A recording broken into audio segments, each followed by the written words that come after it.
Todos bienvenidos a mi canal favorito. Hoy es el día de leer el audiobook The Tale of Peter Rabbit. Vamos a disfrutar esta historia interesante y divertido. Empecemos. Once upon a time, there were 4 little rabbits, and their names were Flopsy, Mopsy, Cottontail, and Peter. They lived with their mother in a sandbank underneath the root of a very big fir tree. "Now, my dears," said old Mrs. Rabbit one morning, "you may go into the fields or down the lane, but don't go into Mr. McGregor's garden. Your father had an accident there. He was put in a pie by Mrs. McGregor. Now run along and don't get into mischief. I am going out."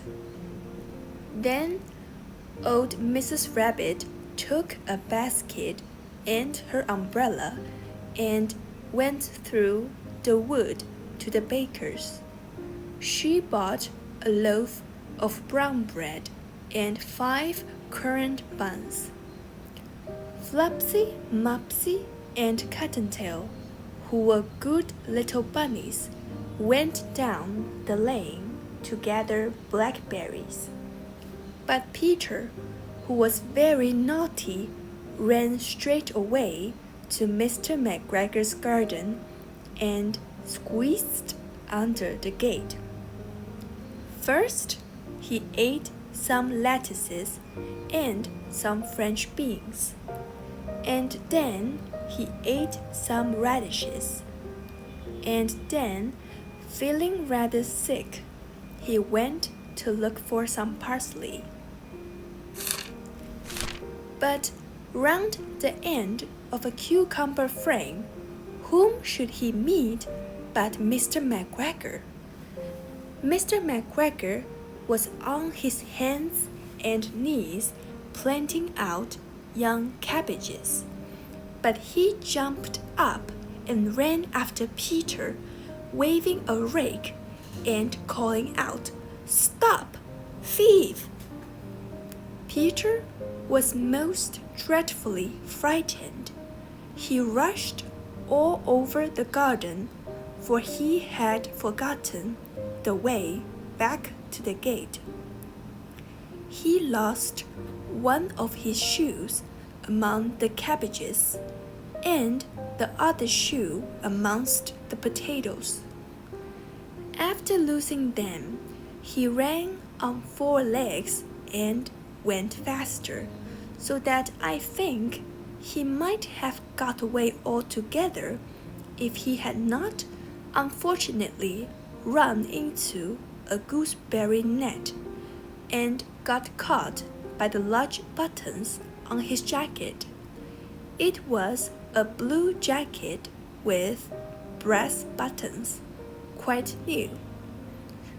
Peter gave himself up for lost and shed big tears, but his sobs were overheard by some friendly sparrows, who flew to him in great excitement and implored him to exert himself. Mr. McGregor came up with a sieve, which he intended to pop upon the top of Peter, but Peter wriggled out just in time, leaving his jacket behind him. Peter rushed into the tool shed and jumped into a can. It would have been a beautiful thing to hide in if it had not had so much water in it. Mr. McGregor was quite sure that Peter was somewhere in the tool shed, perhaps hidden underneath a flower pot. He began to turn them over carefully, looking under each. Presently, Peter sneezed, Ketchkush. Mr. McGregor was after him in no time, and tried to put his foot upon Peter, who jumped out of a window, upsetting 3 plants. The window was too small for Mr. McGregor, and he was tired of running after Peter. He went back to his work.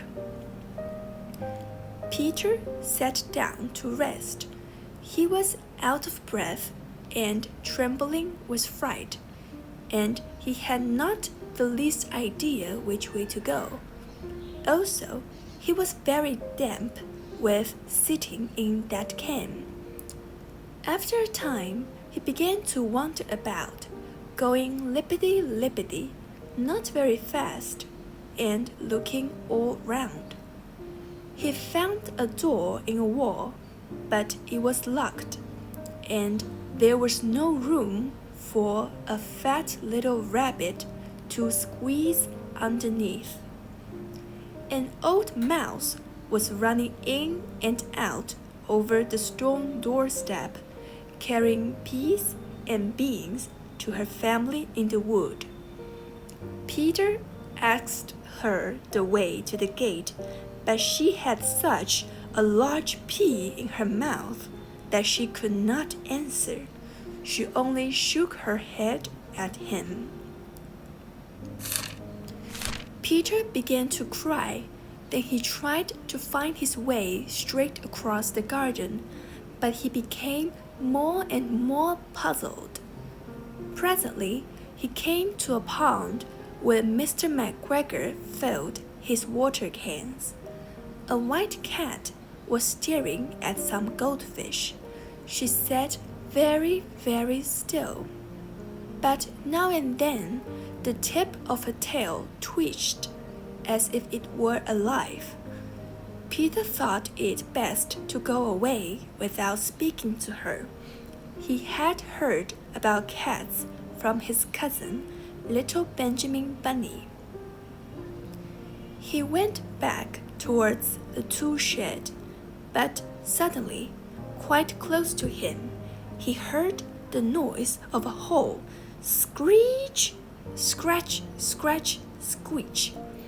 Peter scuttered underneath the bushes, but presently, as nothing happened, he came out and climbed upon a wheelbarrow and peeped over. The first thing he saw was Mr. McGregor hoeing onions. His back was turned towards Peter, and beyond him was the gate.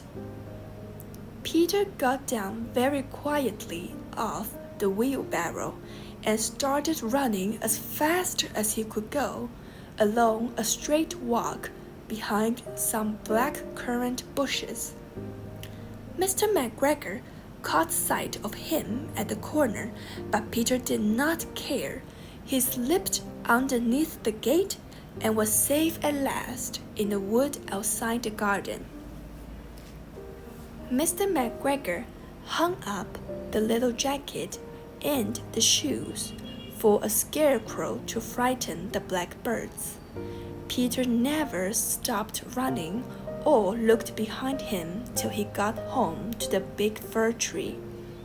He was so tired that he flopped down upon the nice soft sand on the floor of the rabbit hole and shut his eyes. His mother, who was busy cooking, she wondered what he had done with his clothes. It was the second little jacket and pair of shoes that Peter had lost in a fortnight. I am sorry to say that Peter was not very well during the evening. His mother put him to bed and made some chamomile tea, and she gave a dose of it to Peter, 1 tablespoonful to be taken at bedtime. But Flopsy, Mopsy, and Cottontail had bread and milk and blackberries for supper. eso es todo para la historia de Peter Rabbit. Espero que te guste la historia. Me encuentro la historia es muy divertida. Aunque había visto la película, no sabía que la historia podría ser tan interesante. Y espero que has visto mis videos anteriores para practicar todos los inglés para escuchar este audiobook en la final, porque estoy segura que vas a entender casi todo que dije. Y si te gusta mi video, por favor suscríbete y nos vemos en el siguiente video.